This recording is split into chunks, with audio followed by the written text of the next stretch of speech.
All right, welcome everybody to the Rise and Rumble podcast. I'm here live on set with my boy Slink Proper, the champ. Hey.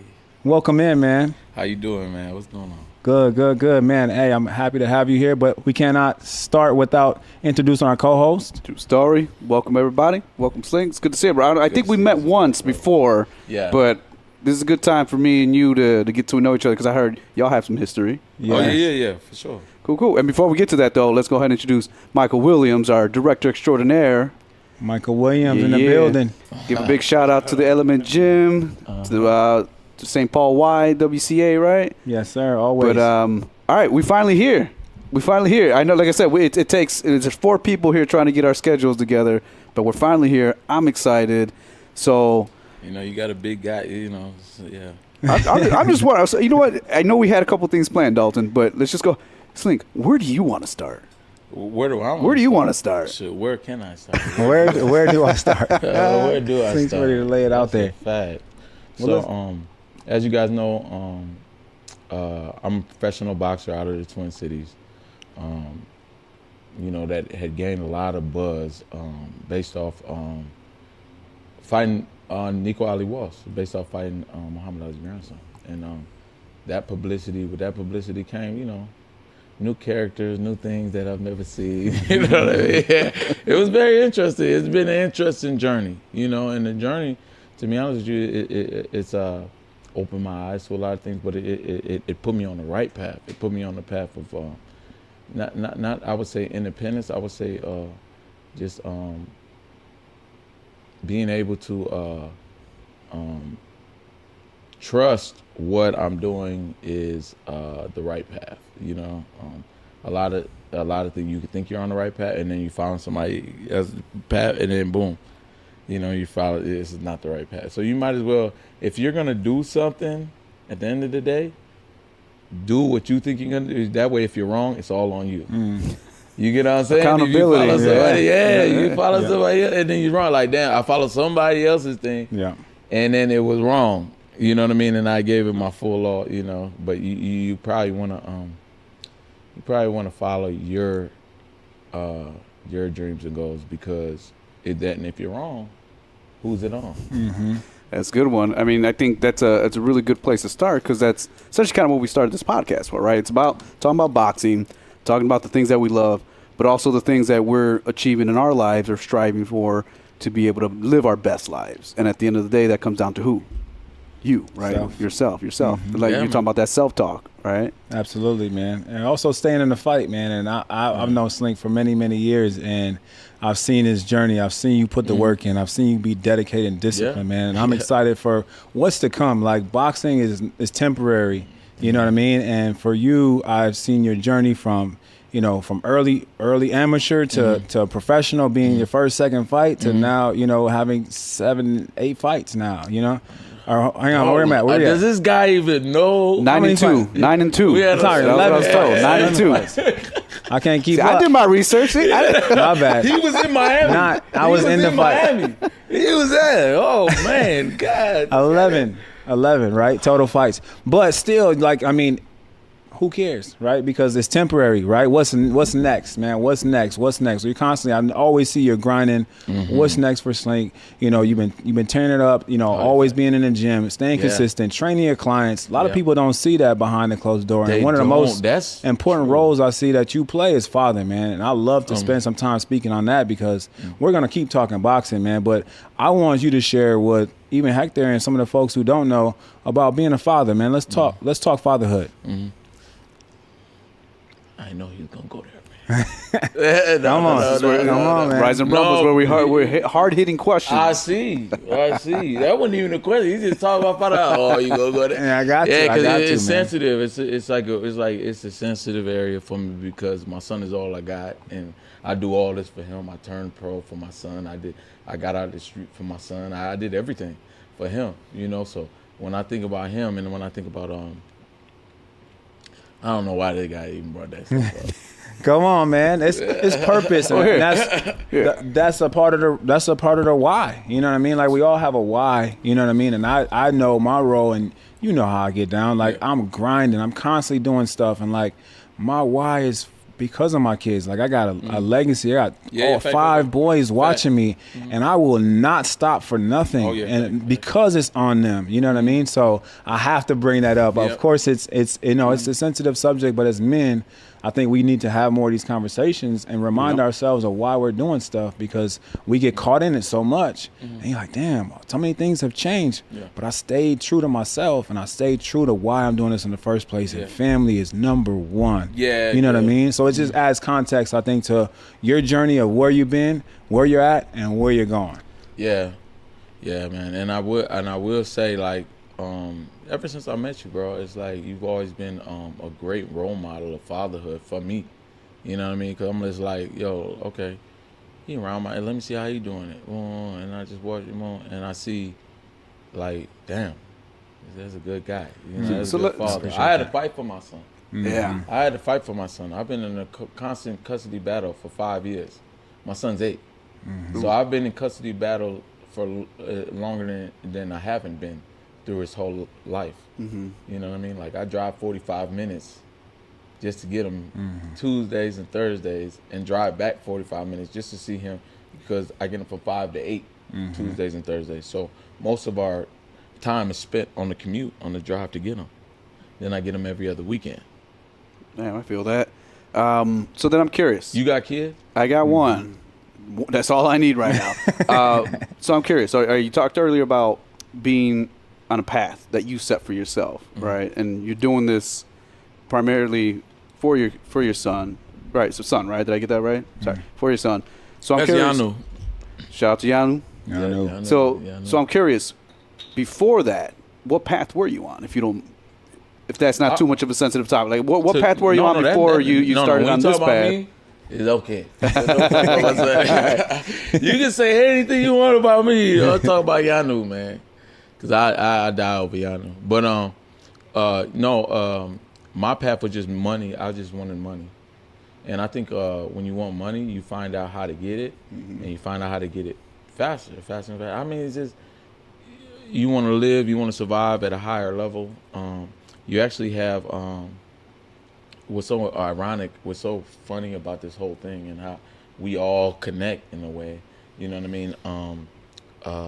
The man behind the camera, you know what I mean? This guy, he's gonna be top entrepreneur. Michael Williams. That's right. Michael Williams back there. What's the goal, 2026? He's gonna be the top entrepreneur of the year, 2026, and he's literally making the steps to accomplish it, and surrounding himself with the people that can help him accomplish that. And the funny thing about that is, who's that guy that's also helping him along this journey? Dalton. What does Dalton have? Also, Outlaw Real Estate, right? So it's kind of like, and then of course, am I allowed to say his whole business and shit? Or stuff and stuff. Yeah. Okay. Speak up, Michael Williams. Don't mind. Yeah. You shy guy. He's part of the crew over here. He's a shy guy. Yeah, and we can actually put him on camera. Go ahead, put yourself on camera. Yeah. Hey, there he is. We're talking about top entrepreneur of 2028. Appreciate it, bro. We're talking about a cleaning business that he's been able to scale, and he has daily reviews of how his business is scaling up. So how could you, with all this information out there and people around you doing it, like, how can you not start your own business? Yeah. How could you not, want to excel and create your own legacy? Which is a strong talk Dalton had with me, and it just opened my eyes. It was like, what is for you? He's like, what are you setting up? You've been over there. You've put Extreme Maximus boxing promotion on it. You've put you've promoted Big Pew Promotions. Put it on there. You get what I'm saying? You've built these things up, right? And but what's for you after they gone? What's for you? What do you have? What legacy do you have in your name, in your art? This is that. And then I started looking at his page, and I said, okay, Outlaw Real Estate. Okay, Outlaw Lowriders. Okay, the name is the legacy, right? You carry on. So okay, boom. I got to start putting my name and businesses down. And then Proper Promotions. SBA. You want to say that again? Bro, Oh, man. Proper Promotions, man. You know what I'm saying? So now we LLC'd and licensed within 3 months. LLC'd, licensed, and we have an event coming up We're currently looking for fighters. Everybody that says they want to fight Slink and can beat Slink, you guys, I'm at the gym every day. Everybody knows this.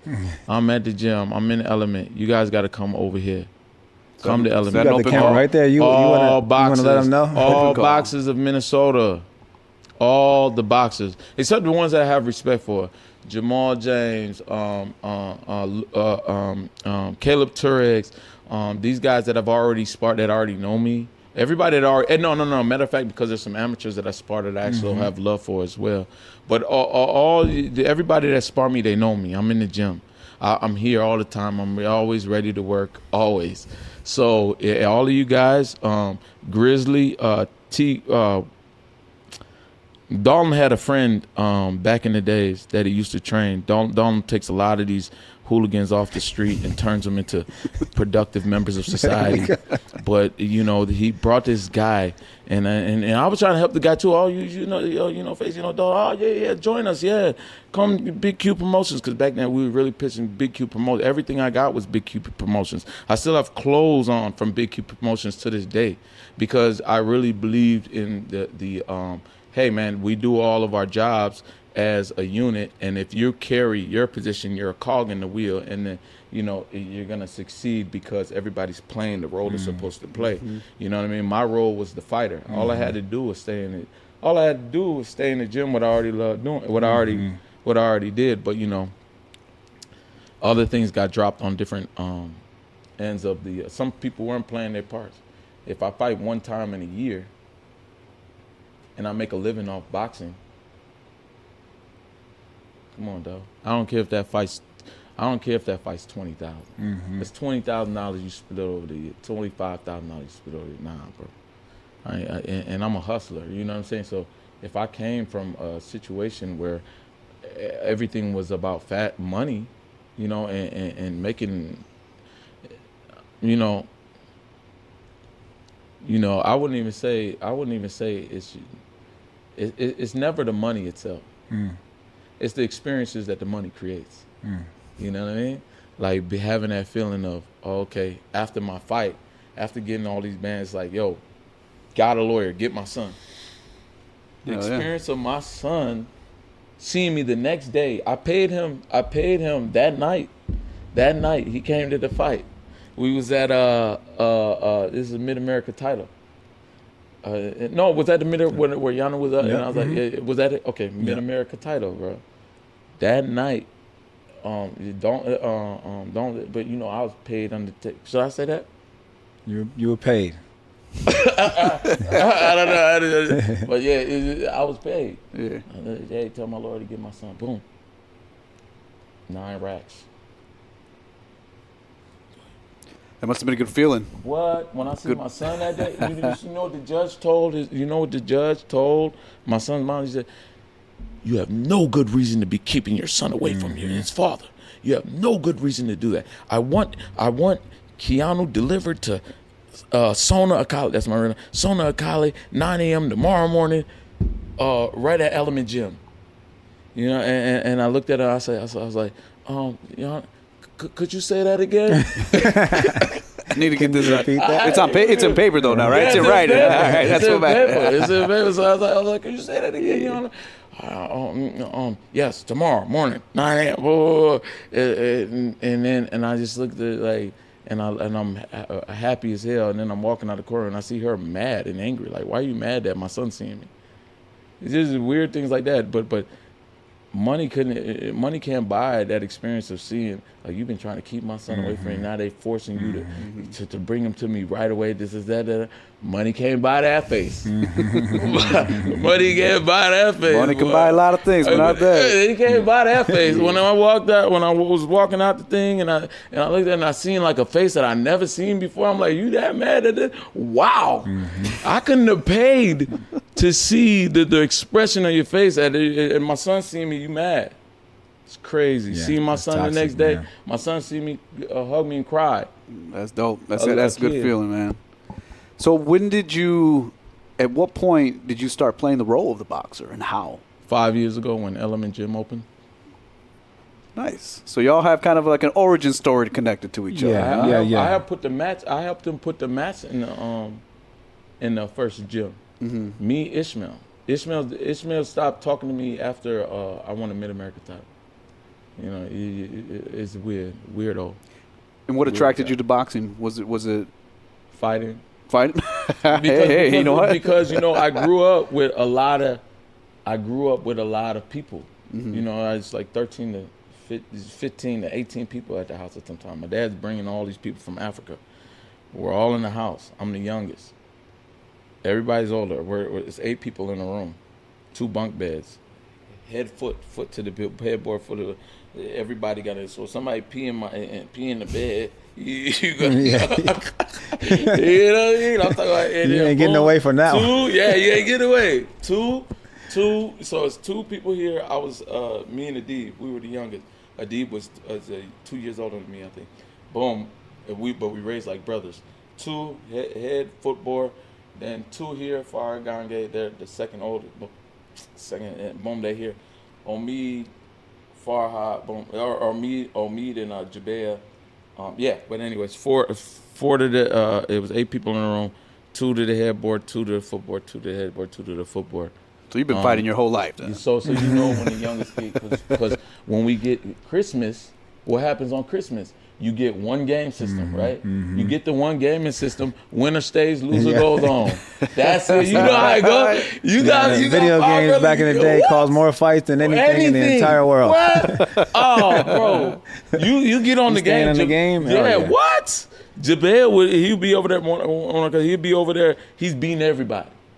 I waited him. Of course, I'm last to get my turn. I get my turn. He beat me in 5 minutes because he's been beating everybody. He's got practicing, consistency. Get those reps. Man. Repetition, man. Repetition is the mother of skill. So he's over there. Boom. He's playing. Boom. He's beating. He gets to me. He whooped me in 3 seconds. And then boom, I'm off the controller, and then I didn't even get to play. I got to watch these guys play and beat it. Oh man, I used to fight. Oh yeah, I used to fight for my turn, but to be heard. To be heard. That's where my outspokenness comes from. My outspokenness comes from, hey, I'm here. Listen to me. La, you know what I'm saying? But I think that's also where, deep down inside, that's also probably where the crime shit comes. No, maybe not. I think it comes from money. Crime comes from money. Because you want the money, but then people try to take the money from you. People try to take the ways to get the money, right? Yep. So you give violence to try to defend your money. Mm-hmm. That's what turns. Sadly, it's a very common story. Like I grew up in South Side of Chicago. So I've been, wow! I've been here in Minneapolis for 5 years. I got some 6 history, years. man. You can't go past the 100. Oh no, man! I lived right by Gage Park, Inglewood, back of the yards, all the fun neighborhoods, right? Mm-hmm. But again, that's a common story. You know, you got to go out there and you got to hustle. You know, because when you can't get out there and get work the 9 to 5 or whatever the case may be, man, you got, like you said, you got to earn the way you got to earn. Earn it, bro. Sadly, that's a reality for a lot of folks, man. It is, bro. Because it's like, come on, bro. It's like it's 13 people, 15 people in the house. Everybody's trying to. Their parents are working to get their self-situated, move out. You know what I mean, and then establish yourself, and then say, oh, I don't know you people. Anyway, you know, yeah. All right, so we get into Element Gym. Who's your first trainer? No. We that's Element Gym, but that's when I started my pro career. Okay. So we gotta go a little back. Yeah, we gotta go back. We definitely gotta go back. Fernando, it was a gym, and there was some gym that I was going out to, and me and a guy named Calvin, who was there, going there every day. His name Fernando. It was like in Hastings, Minnesota, and I had a lot of bad experiences with Hastings because everybody's racist out there. But I had a lot of bad experiences. My cousin went to Hastings High School, and they chased, and he got chased all the way. Mind you, we were living in St. Paul Park. Ooh. So he got chased by skinheads. All the way they chased him all the way through the whole town, and then boom, he got skinheads. You know the skinheads they're a racial supremacy group. They chased him all the way but somehow he got home. He said, I can't go back to school. You know, so if you weren't fighting at the house, your family was fighting all over the neighborhood. Bro, everything was a fight. all my life I had to like it. No. But some of those times so fun, bro. It's so fun. Like, you know, these guys from Africa, they tell us to go outside. They say shovel the driveway.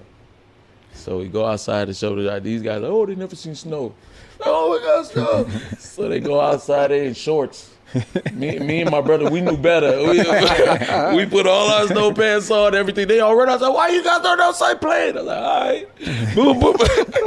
Put all the stuff right play. there. Oh man, I come outside. Everybody's ashy as hell. Everybody white ashy because you know it's so cold outside. Oh, the snowman, just making snow angels, no clothes on. They come inside. Oh, we so cold. You know what they do?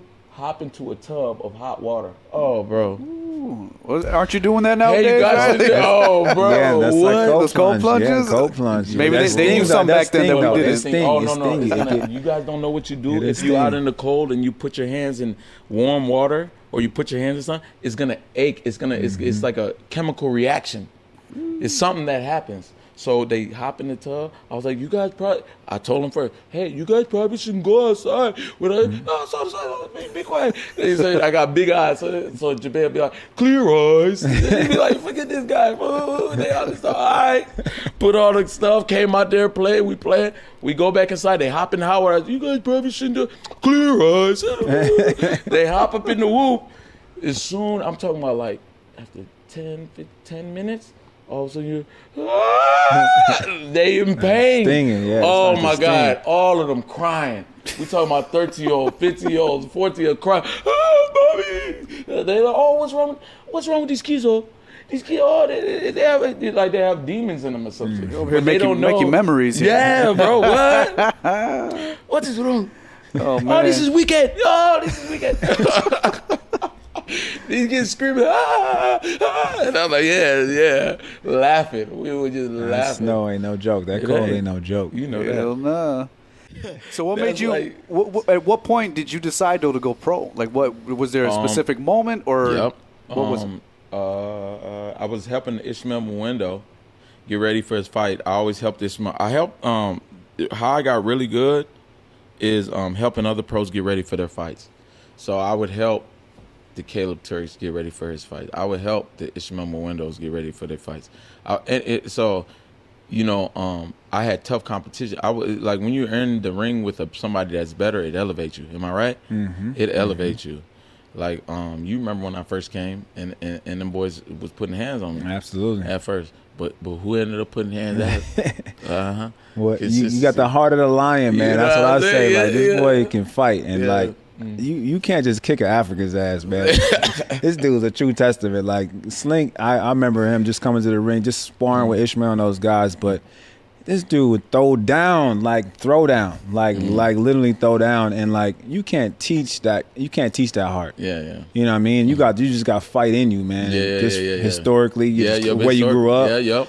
You know, just your mentality. Yeah. You know what I mean? Yeah. And just your spirit, man. And Thank like you. you can't teach that. And I think it still carries full through now with your training with Coach Shane. Yeah, You know, even appreciate your it. experience with all the other previous coaches, man. It's all came together. I think. in Yeah, the I've been last able to put it all together. 4 or 5 5 years years, where yep. you've just been 100% hyper dedicated, 100% with a good team of trainers who have been committed with you. You know what I mean? And just being able to put it all together. And hence the reason why you go out there and beat a Nico Ali, a true. It was Out of nowhere. He was He was top ranked prospect of the year. Prospect of the year. 2020. You know I watched that. Yeah, He was prospect of the year, and by you know top ranked, you go down and dethrone him. Yep. You know what I mean? Yeah. And shock the world. Yeah. Nobody thought you were gonna win that fight, man. Fact. And it all just continued to come together. So I'm Absolutely just again just proud to see your growth, man, and just see you take care of business, go out there and do that. And continue to live in proof that, you know, if you put in the work, you'll get the result. Yeah. You know, and that's with anything, you know. Yeah, how'd you land that fight? How do we do it? Scott Tolzman and Scott Tolzman's Extreme Maximus Boxing Promotions and Big Q Promotions. So Scott got the fight. Scott had to have gotten the fight. You know what I mean? However he sold it, you know how you probably told him. Oh, he's just some old washed up African guy. You You already know how they do it, because that's how they used to talk, and that's a funny thing, because when I would talk, Extreme Maximus Boxing Promotion, that's Scott and a guy named Monty.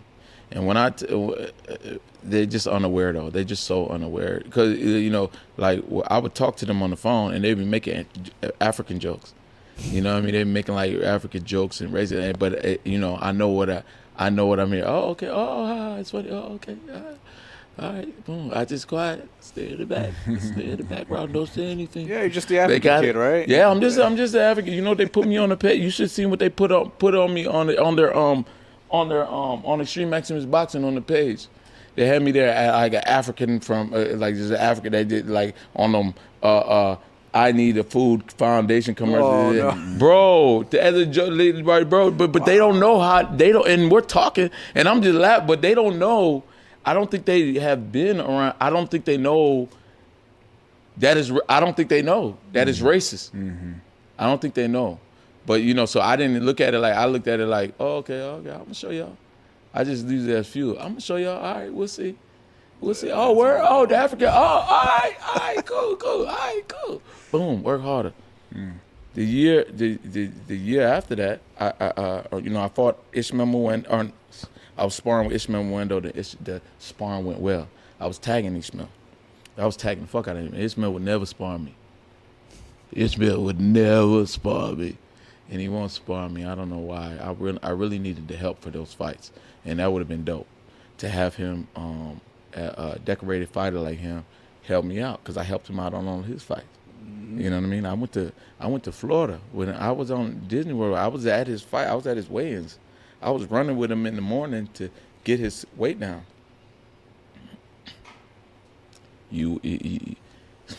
Some people don't want to see. Some people don't want.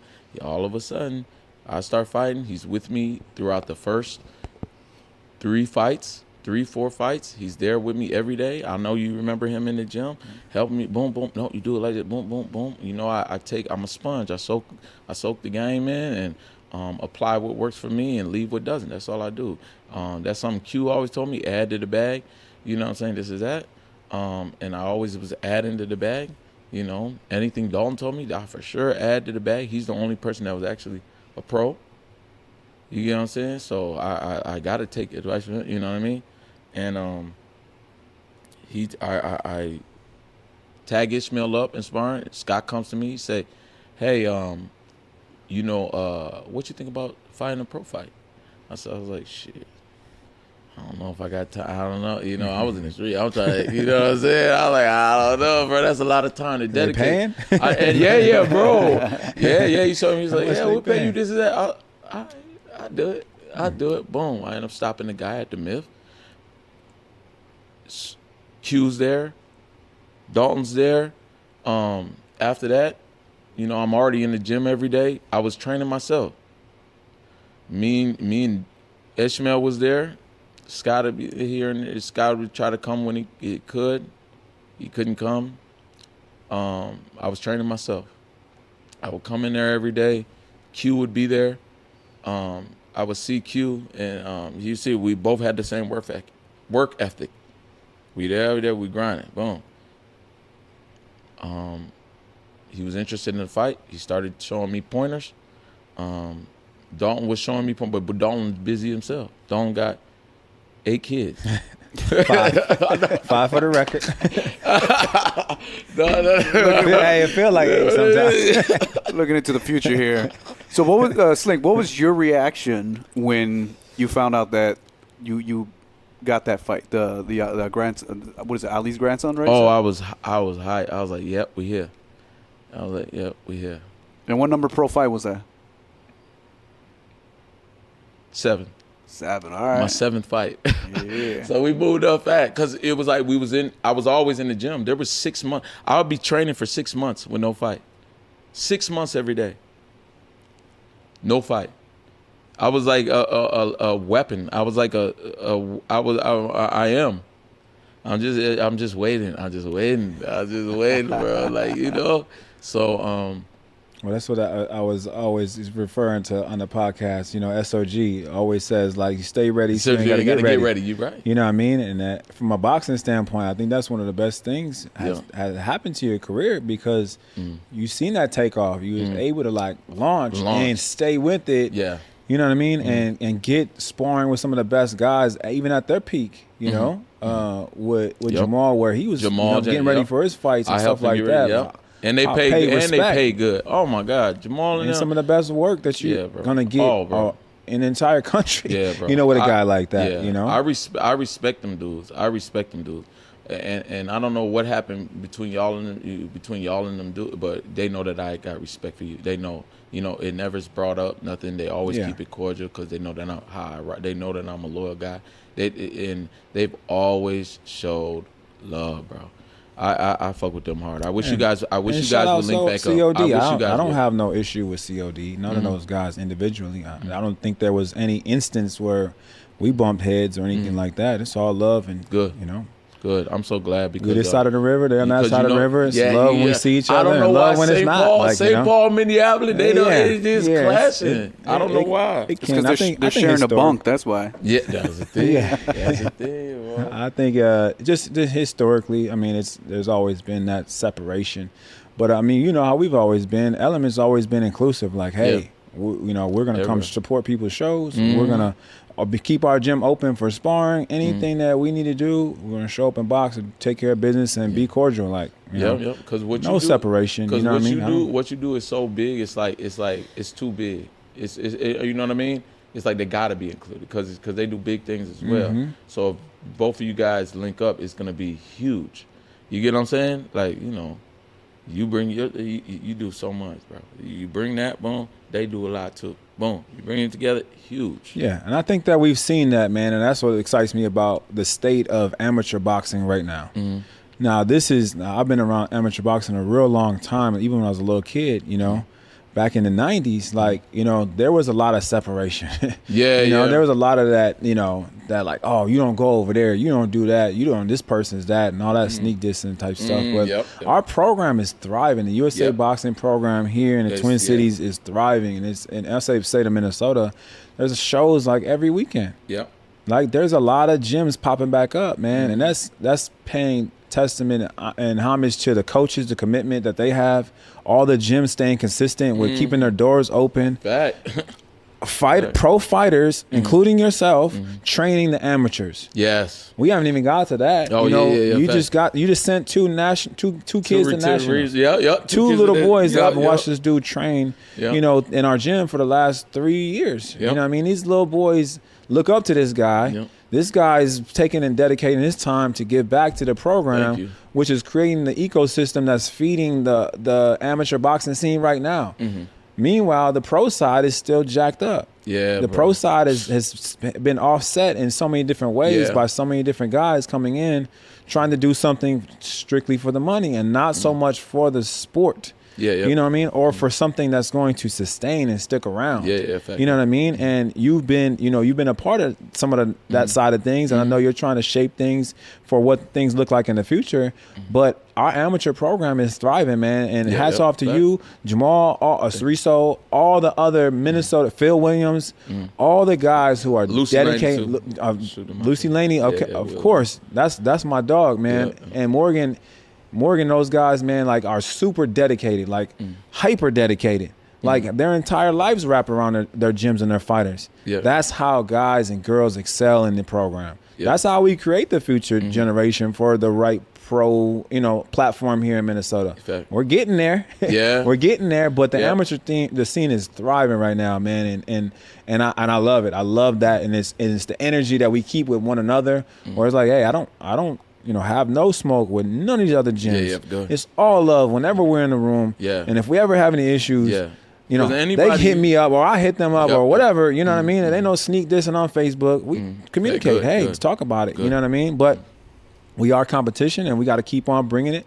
And that's what's going to keep on getting our guys to nationals and excelling and stuff like that. And I've seen that open up so much in the last decade of just like being cool, going over there, sparring, everybody kind of looping around. It's almost like a circular, they going to this gym, they going to this gym, we're going to this gym, we're going to that gym. That's how it's supposed to be. Because at the end of the day, when we go out to nationals, if we're not doing that, we getting dogged out in nationals. And that happened for many years.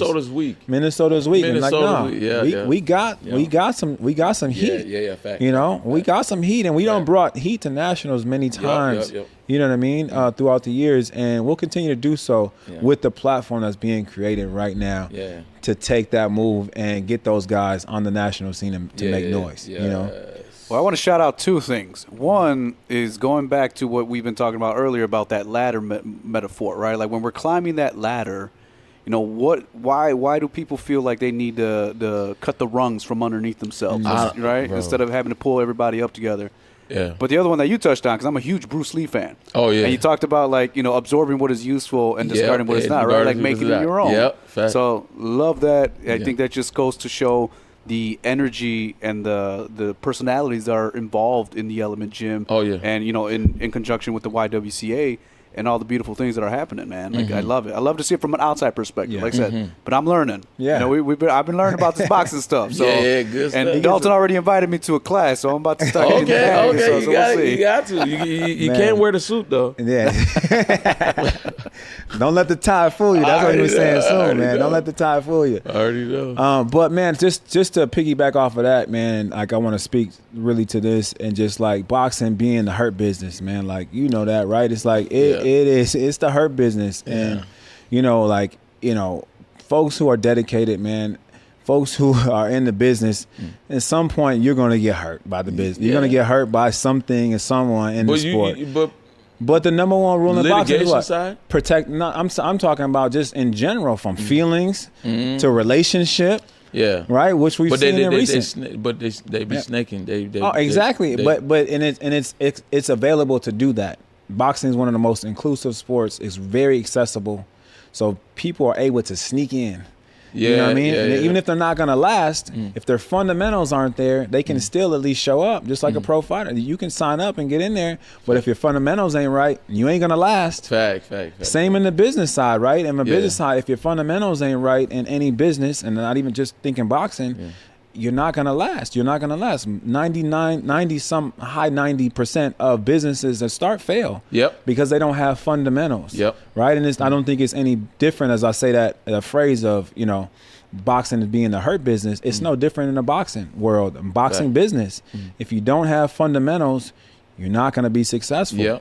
And you can get in there and you can do it. You can perform and you can get on stage, but you're not going to last. See how long you know what I mean? That's why them fundamentals are super important, man. Super important. And I think that we've seen that and experienced it in Minnesota boxing with some of the promoters and some of the folks who the fundamentals just are lacking. You know what I mean? The commitment is there, but the fundamentals just lack, and then that's what comes back to the fighters, and they're the ones that end up getting hurt in the end of the day. Bro. And that happens across many promotions in Minnesota, or even just across the nation. You're right. You're absolutely right. But cogs on the wheel, you know, if everybody's playing their position where they're supposed to play it, everything should work as long as everybody playing their position. It's like, I'm the fighter. I'm gonna be in the gym fighting. You're the promoter. You're gonna get me to fight. If I'm at 36 years old and I'm fighting only 1 year or once a year, it's not enough. It's not enough. Especially when I'm in shape like that. You know, I have to be fighting more, and I think that's where me and Q that's where we lost touch, because it's just like we left. He the one that got me out of. He asked Scott back for my contract. When I was signed to Extreme Maximus Boxing Promotions. So when I was signed to Extreme Maximus Boxing Promotions, I know Dalton just say, Slink, don't be here. We don't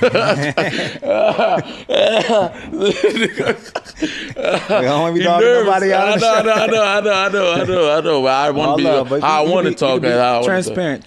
Full transparency. I'm just full transparent. I can't even help it. Yeah. I can't even help it. You gotta be It just comes out. Yeah. But you know, it was me, Scott, Q, and Shane on the phone, and Monty, and it was after my fight. You remember I was fighting the 4 quads a lot during the pandemic time. I was like one of the only fighters fighting during the pandemic.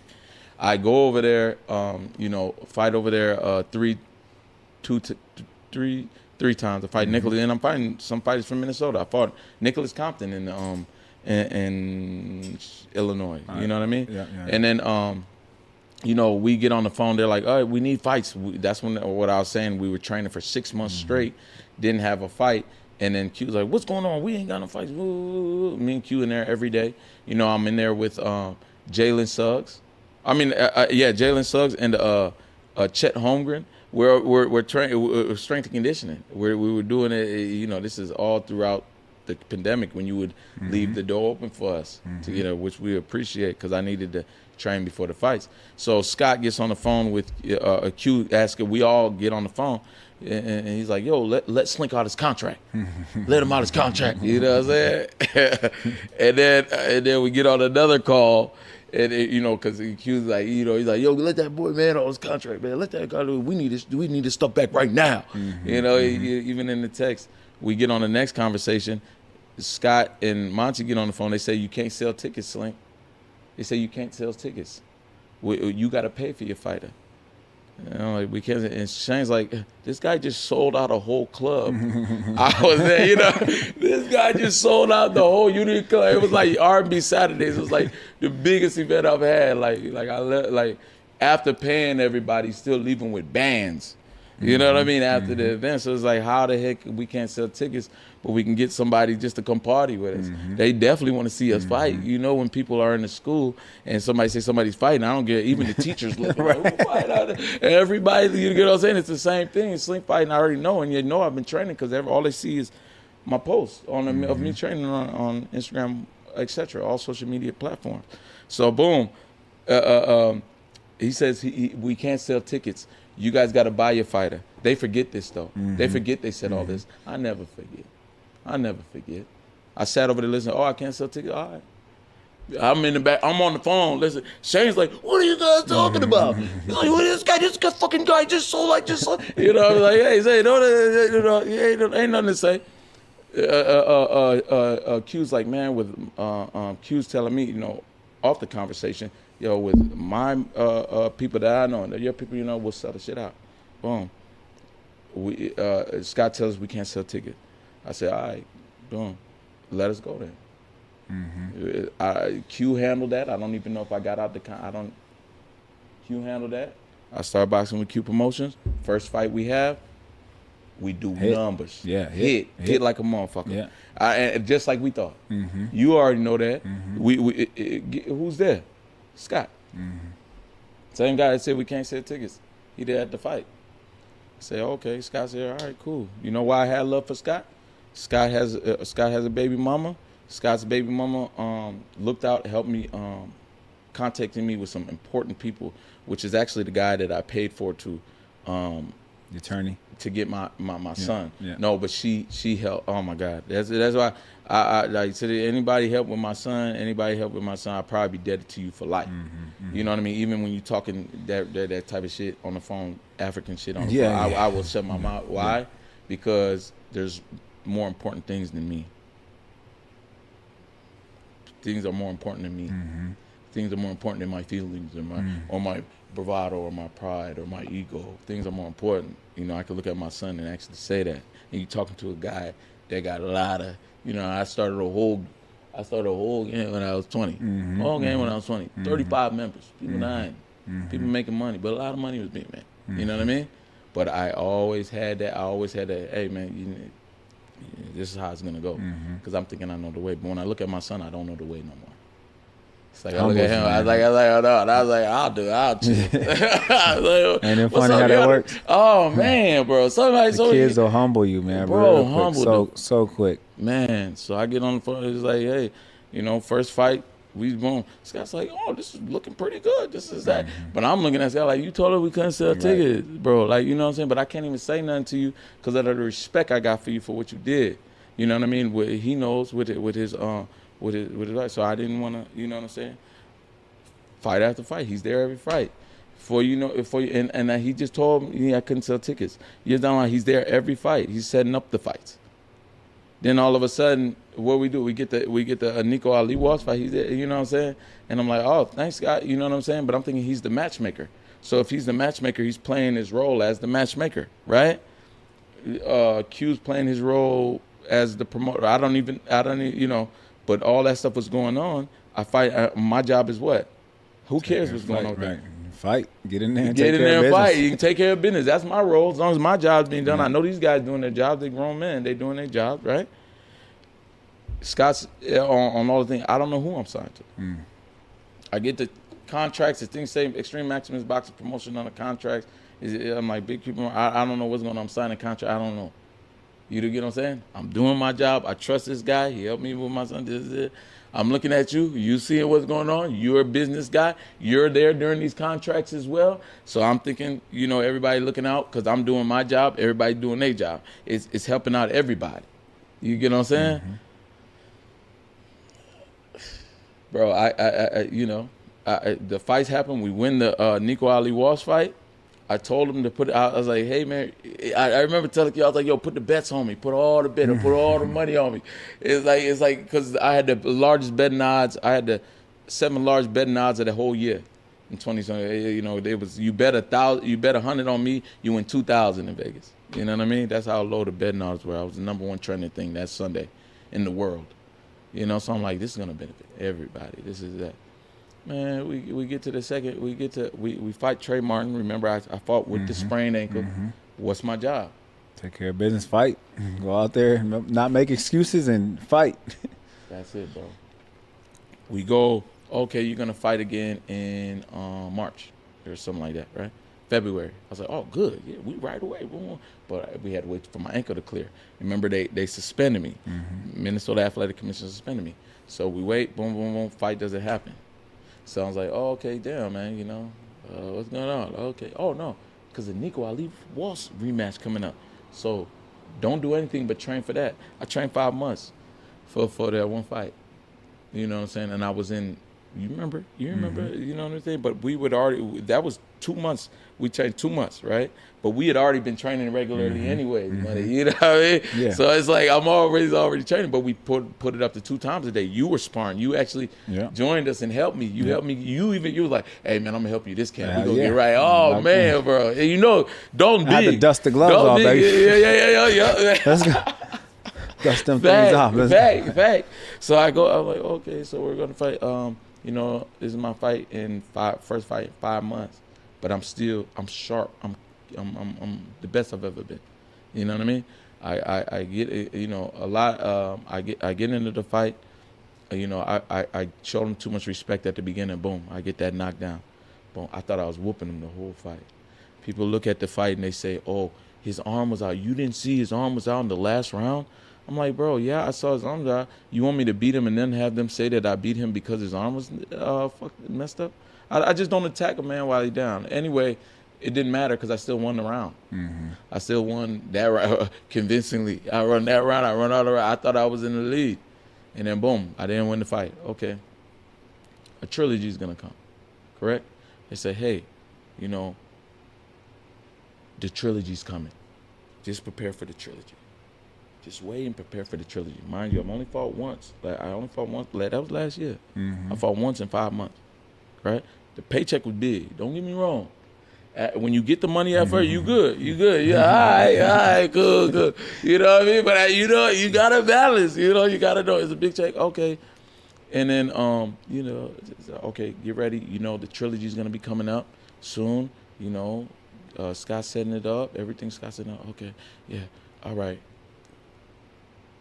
Time passes. He said, we're gonna fight first. We're gonna fight November 16th. Okay, we're going to fight November. All right, got another fight. All right.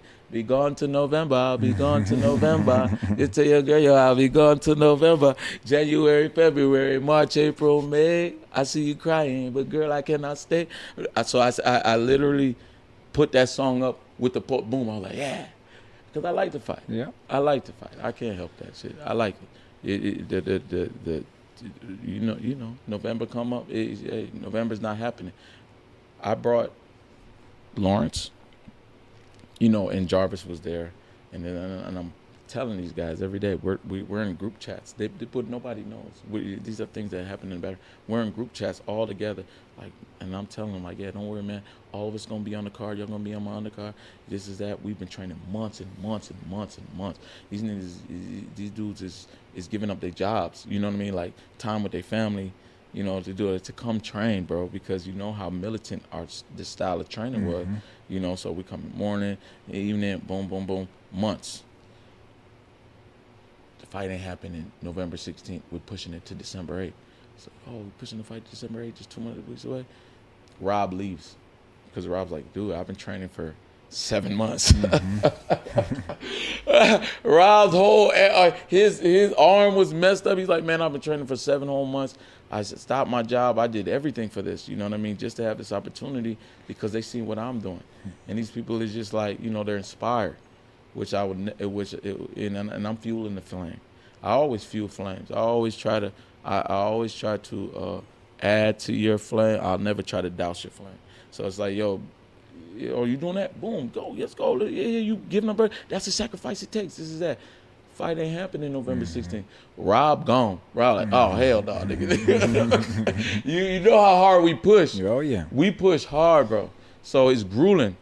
And he's like, bad. He's like, well, the fight ain't happening. And he kept telling me every time on the phone, he's like, I just don't want to be doing all this and dedicating all this time for nothing. You know what I mean? We talking about somebody that got kids too. And when it comes to the kids, I just melt for the kids. You know what I'm saying? They our future, they everything. You know what I mean? And I'm hearing him talking about something like, just don't worry, bro. We're gonna get it. Don't worry. Q says the fight coming up, this is that. You and Q get into it. Whatever happened with you and Q, that's on his episode. Let me ask the question. Let me ask the questions on that one. So I say, you know, you come to me, you tell me, hey man, this is what's going on, but I still got love for you, bro. You're welcome anytime. You can train here and train there. Because remember, they had us move to 3P, where they boxing with their gloves on, man. But so as soon as Q go there to 3P, you know, he brings us. Q say, hey, this is where we're gonna train out of. I said, okay, cool. We start training out of there. You to let me know, hey, bro, I'm not gonna make you choose sides. You just do your thing. That's so real to me, though, because it's like, you know, I'm with that guy every day. Training every day, and you see us in the gym. We pushing element, you know what I mean? We push hard, you know. So, for you to say that meant a lot because I thought that you would be like, you know, face. Y'all don't know that. Y'all don't know. Y'all don't know. But that's why we're here, right? That's why we're here. Y'all know, that's why we're here. You know, I've heard the story. Somebody in some store said something wrong to somebody, mom. And then somebody found him in the store.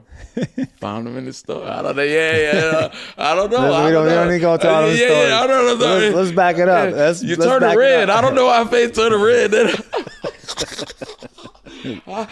Let's back it up. Let's back it up a little bit because, you know, we kind of sped through it. And much respect, man. Like, and, you know, I'm going to be myself regardless, right? And even if, like I said earlier in the episode, was just talking about, like, fundamentals.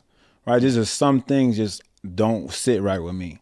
When you do something, and from a business standpoint, or even from a personal standpoint, and somebody says something to you, like, and it doesn't match up with your values and your goals, then it's okay to walk a different way. It's okay to separate. And again, even with you, it's been love from jump. I've known you for many years, right? Even pre you pro. You know what I mean? We've known each other. I was there when you and Ishmael first sparred. There you go. You know what I mean? And that was over 10 years ago. You know what I mean? When I was doing my pro fights, you know, Ishmael helped me get ready. But go back to the fundamentals, like, man, it's just some things I just can't rock with because I didn't make it here today and have success and build a real estate business and grow a boxing gym because of my ego. It's been because of the values that I've maintained and the relationships that have been built and the ones that I have continued to stick with, align the ones that I have continued to kind of separate with don't align, and that's okay, you know. And I was okay with that with any of the boxing folks that you just described. It was okay. And if you and anybody else wanted to go join somebody who was shifting and going another route, that's totally fine, because my love for you stemmed farther than just you coming to the gym and you being here. Yeah, you being a pro out of here. Appreciate No, that. even for Big Q, much love to him. You know, it's like my family. And from a promotional standpoint, I was totally fine with taking a back seat. I'm never ever like the guy who has to be in front and like, I'm doing this, I'm doing that. From any of the promotion stuff, I really was hands off. I said the gym can be used. I want this to be a platform that's being created. So for me, it was way bigger than just me like making some money. It was 100% all about the platform for Minnesota boxing. It was all about uplifting the next generation of fighters. That meant so much more to me, you know, than me being the next big promoter or look at my gym and like, no. All that stuff of getting highlights in the gym and having these pro fights, the gym getting some credit was a byproduct to the goal of creating a platform that could be sustainable. And we were doing that. We were doing it, and it was working. And there were some other things that you even have mentioned that I didn't even know about it, like people not getting tickets and stuff like that. That's not cool. I never agreed to like not make sure our peoples are taken care of, but I also at the same point had to like transact and like, hey, I'm gonna be here, make sure everything's smooth, but I'm not in charge of no tickets. I'm not in charge of any of those things. I'm just the gym. I'm the gym holder and the owner. But at the end of the day, I'm handing off the keys so that this show can happen, so we can create this platform. You know what I mean? So I wanted to make sure that context was clear, so that people know that I wasn't. You know, if anybody got left at the door or anything like that, I think they was talking just like Jamal. Yeah, bro. And Jamal's my guy, man. I love all those guys at COD. I would have never left those guys at the door. But again, that wasn't my staff that was at the door, and it may look like that. I'm like, oh man, it's all Element folks. But I had nothing to do with the people that was working those times, because I was just renting the gym for a fee to make sure we can create this platform. You know what I mean? So just to, you know what I mean? Just to put some context to it. We talk, because that's what happened. Because I'm like, you know, these guys helped me get ready. They had paid me for the leading up fight for his at the Armory. So that was also camp for my fight. So for them, they came to the gym and couldn't get in. And I'm like, what? What you talking about? You got to tell everything. And they never came again.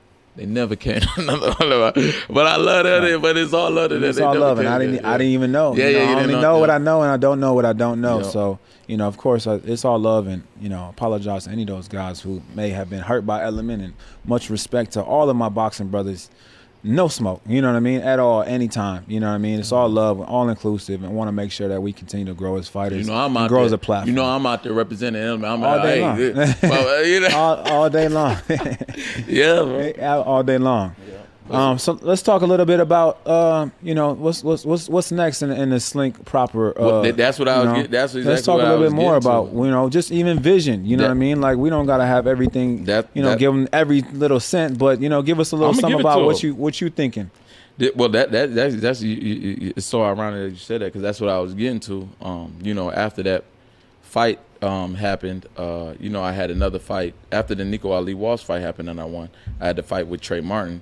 And then, I had all those guys, coming in and training with me. And then Q bought Jarvis. So it was me, Jarvis, Rob, Lawrence, every day. And we trained and getting ready. And the fight doesn't happen. And I just felt like I sent these guys off. As somebody that's had that's been involved in a lot of stuff with a lot of people, when it's just you, it's not big enough.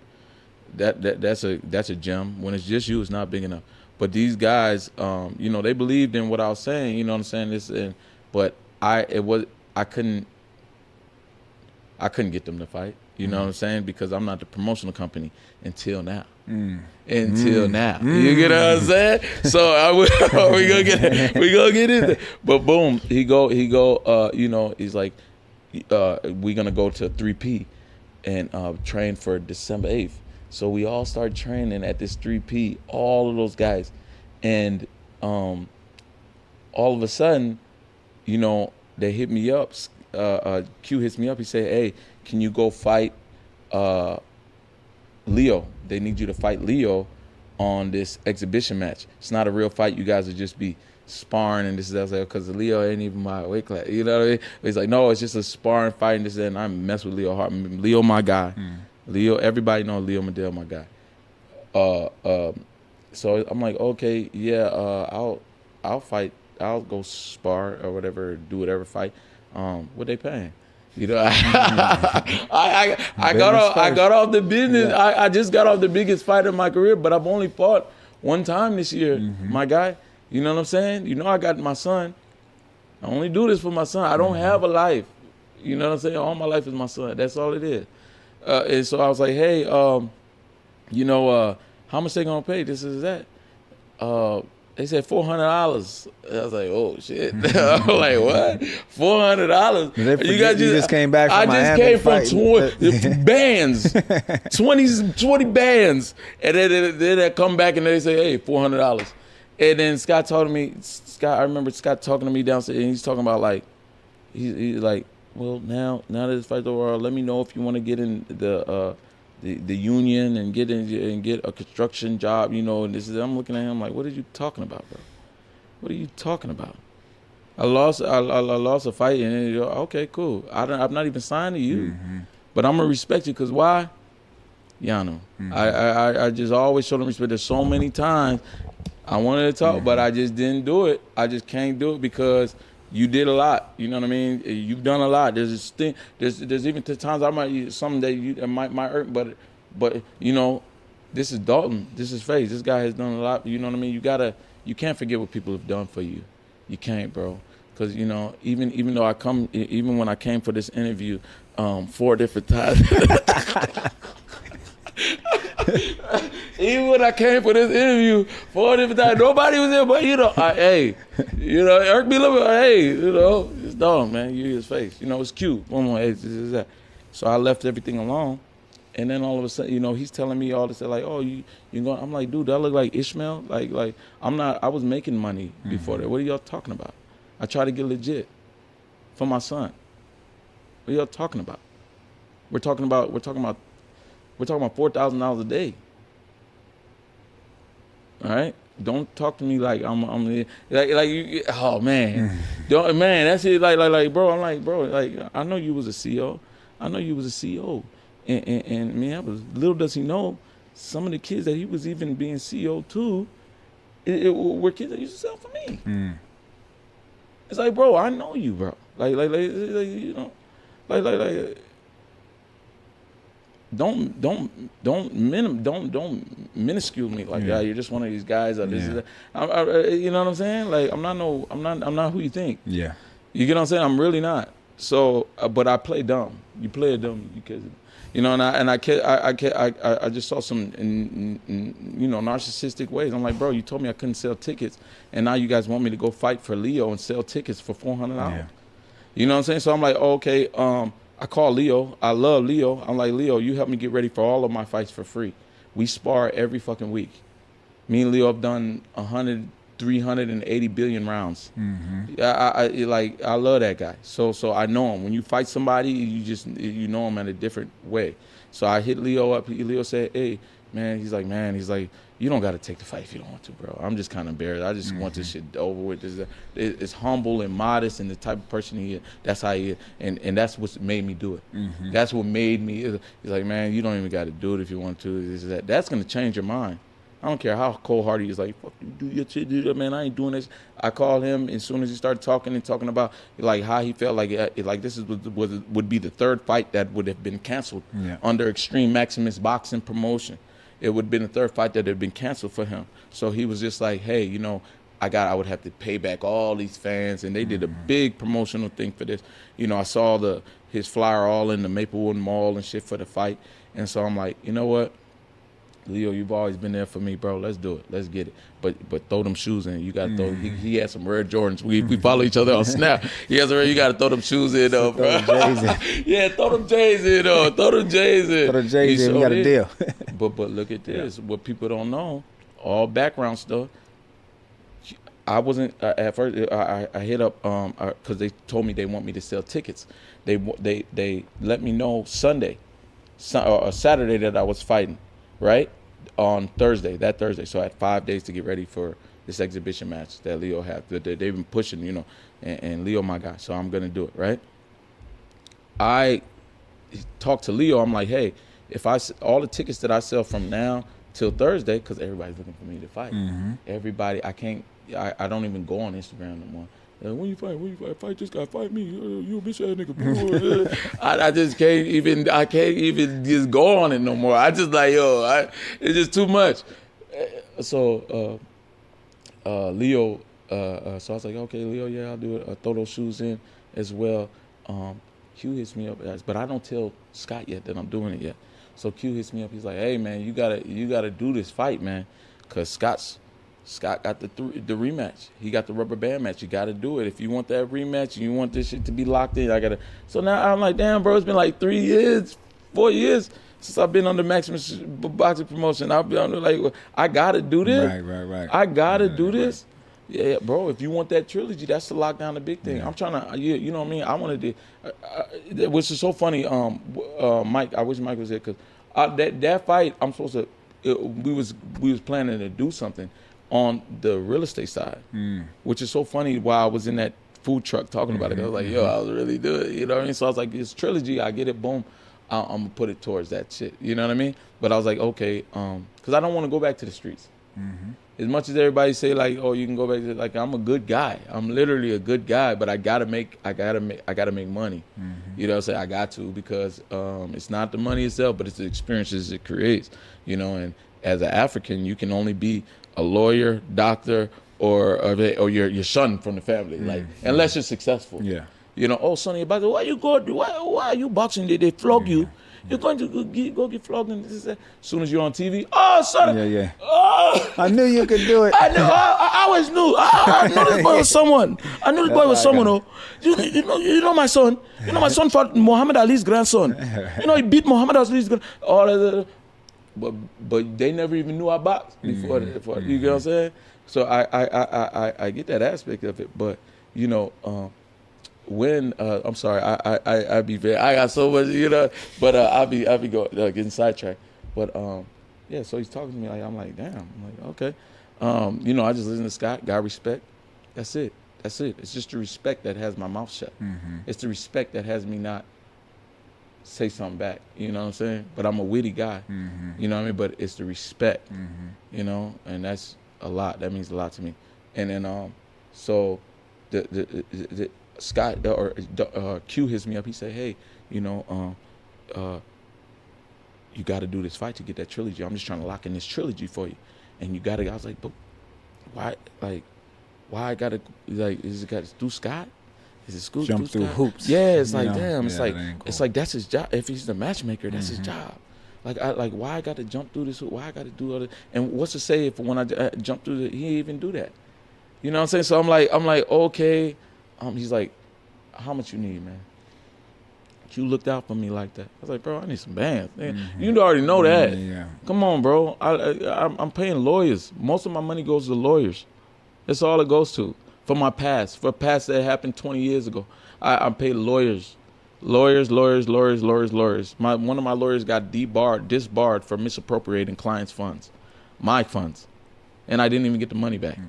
So come on. Like I need to get my son. So he's like, I'll throw a band in there for you. So mind you, he's throwing in more money than the initial guy that's throwing the fight to keep the fight.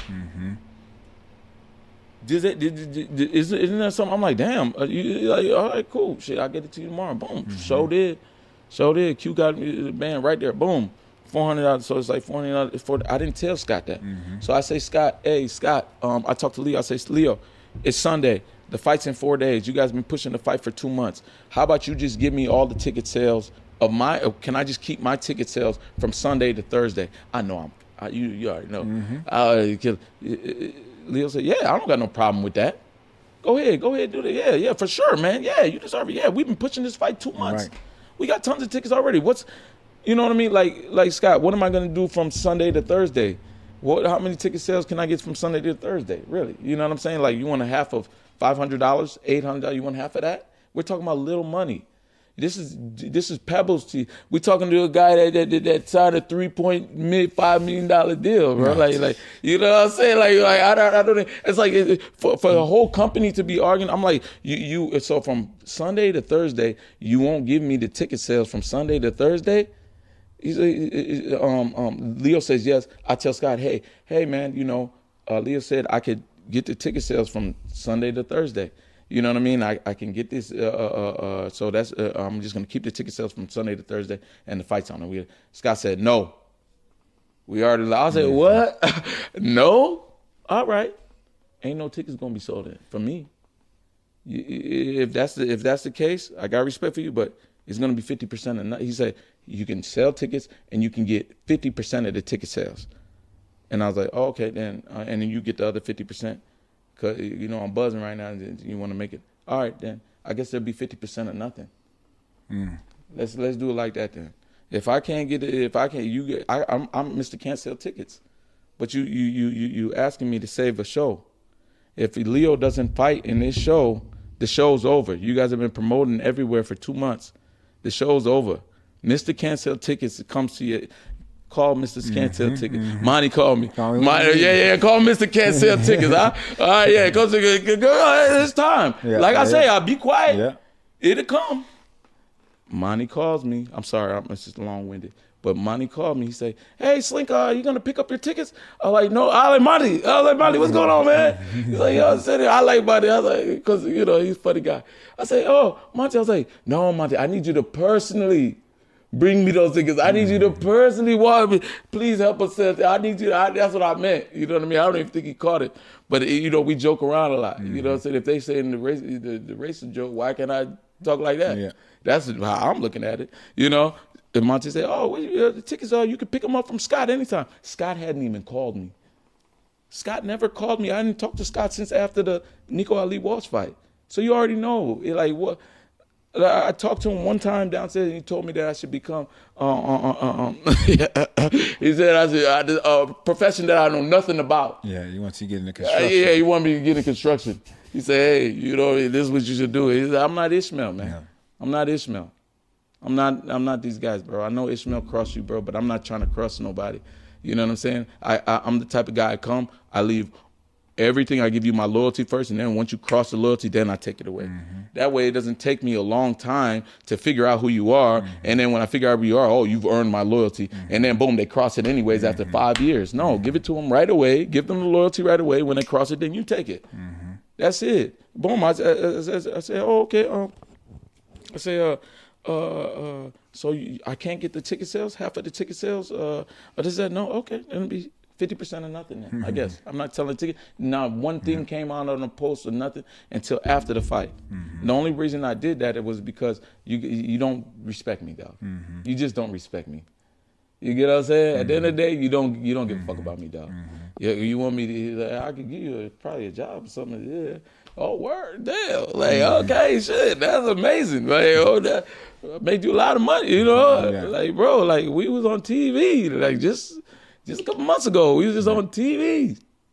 You know, on the undertone, I'm thinking that as a promoter, this is where I'm thinking I'm doing my job. You're doing your job is to be a match finder and find the matches. My job is to, what's it called? Boom.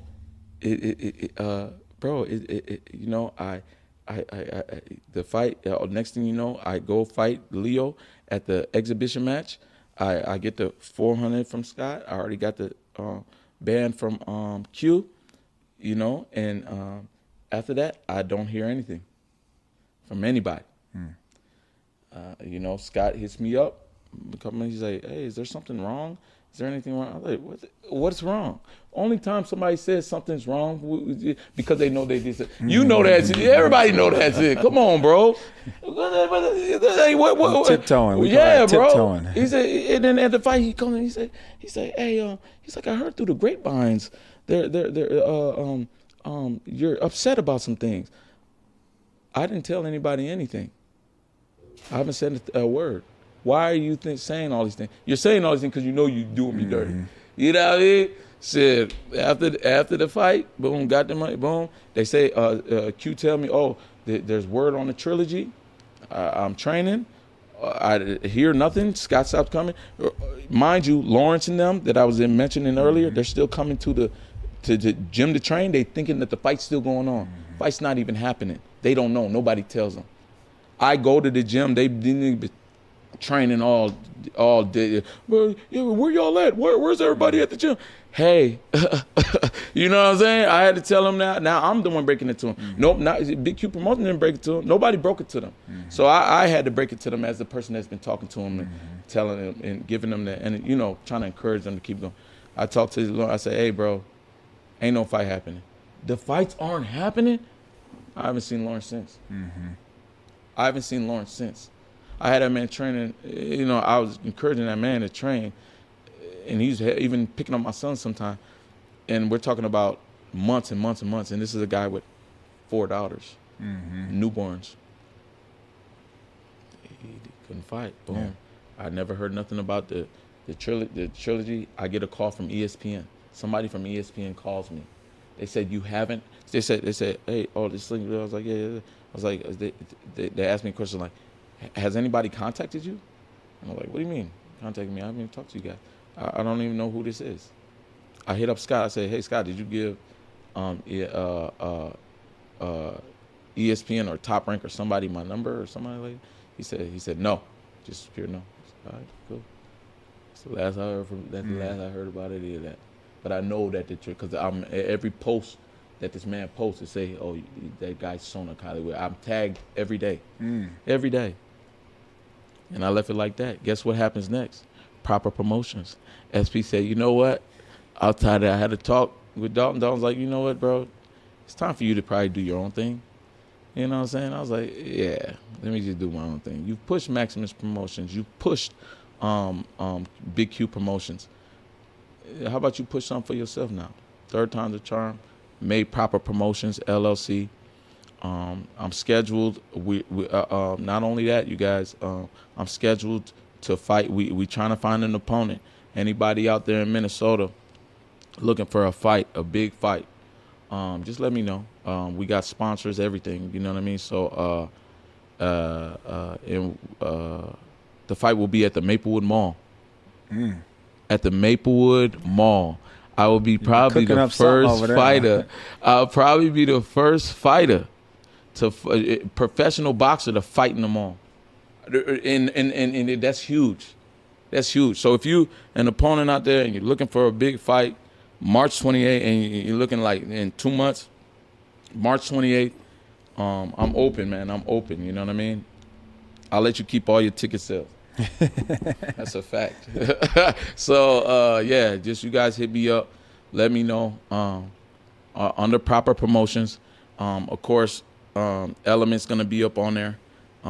Dalton helped me through the process. We got pre-cards. We're looking for prelim cards. We got 3 fighters. Of course, I brought Robin and back, so I was able to call them and rectify the situation with them. You know what I mean? Giving up their lives to go train, and everybody just ditched them. Didn't even tell them to stop training. But yeah.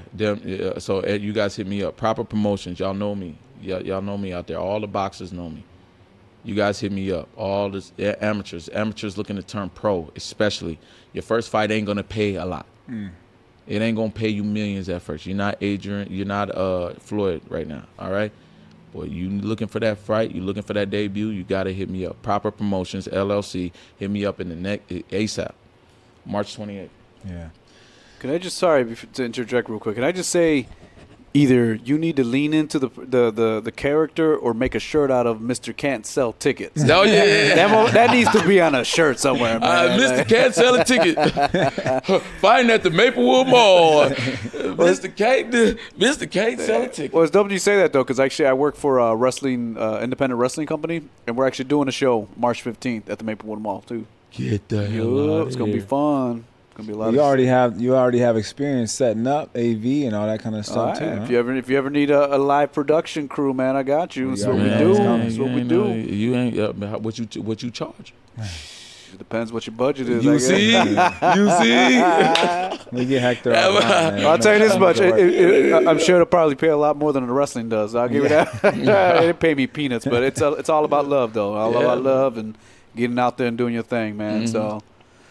Yeah, well, bro. I like to chime in, man, and just again reiterate the point of man, the fundamentals, but also just paying respect to you to see your journey, where you're at, where you've been, what you've been doing, and where you're going. You know what I mean? Because I think that's also been for me is always when I connect with people, what's your vision? You know what I mean? Like I don't want people to jump on board with me and just like ride my wave. Like I want to ride alongside you. Let's team up. Let's work together. Yeah. Let's see what's working for this and what's working for that. Or what do you see? What do you want to do? And you've always been want to just fight.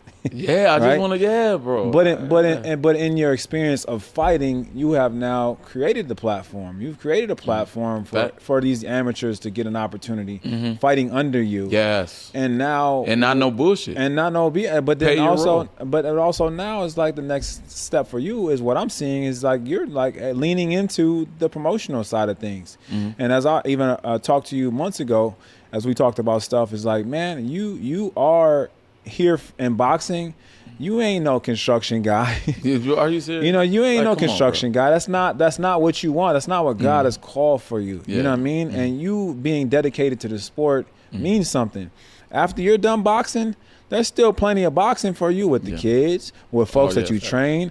Now, you people, everybody knows a personal trainer where he actually works with clients, getting them results. This guy's downstairs right now lost hundreds of pounds under this guy, you know, by following his regimen. And that's why I say, like, your dedication to boxing stems far, like, will outlive longer your boxing career in itself.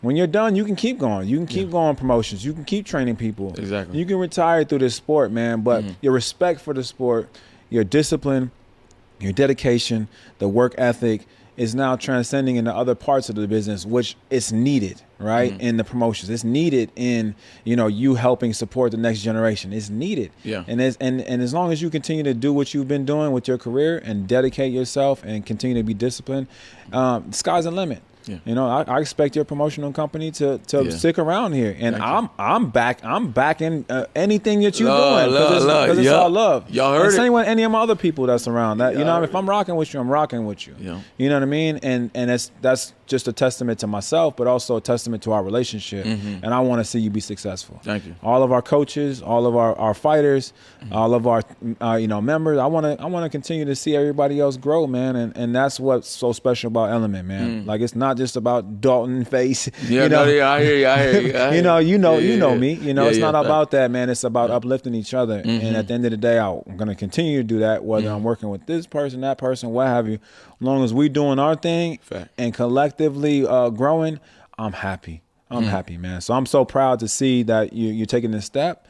And we're gonna make some things happen, man. I'm excited to see you lead this train. Hey, let's get it. I'm on board, baby. Let's go. Thank you. I'm on board with you. Let's make it happen, man. Nobody's even said that to me, so I appreciate it. I'm rocking with you. I'm rocking with you, bro. Appreciate it, man.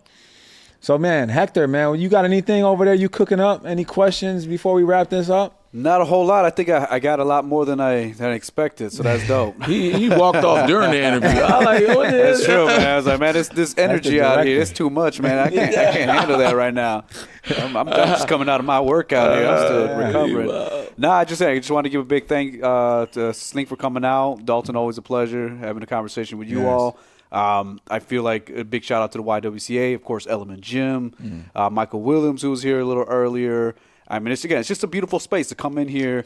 And like you say, I got a little off track, but that's what we're trying to create. A space where you can come in here, feel comfortable, and do your thing. Be who Slink is. Oh, yeah, absolutely. Unapologetically. Which, we didn't have to tell you that. You can't. No, I can't even help it. He can't help it. He said it himself. I can't help it. He can't help it. I can't help it, bro. But I'd say unless there's any specific dates, I know you mentioned March 28th, right, over the Maplewood Mall. Are tickets on sale already? Nope, not yet. All right, so not yet. We're waiting for because I don't got no point. It can't happen without. That's right. That's right. You need two to tango. Yeah. All right. So as soon as those tickets come on sale, I'm sure we can. We'll mention it here on the podcast. Give some love to that. But other than that, I say we sign off. Give the beautiful people and the listeners, the viewers here, What? Actually, I'd like you to say this. There we go. We have a Okay. line. Let's We sign have a off. line. We have a sign off that says, "Rise, rumble, and take action." Remember to rise, rumble, and take action. So hard. Let me get myself off this camera, and we're gonna go straight to you there. And go ahead, sign us off. You better be ready to rise. Rumble. Let's Rise, take raise, two. and rumble, right? Rise, rumble, and take action. You better be ready to rise, rumble, and take action here at Element Twin Cities. Let's Wow. go. My man, Slink. Let's get it. There you go. Awesome.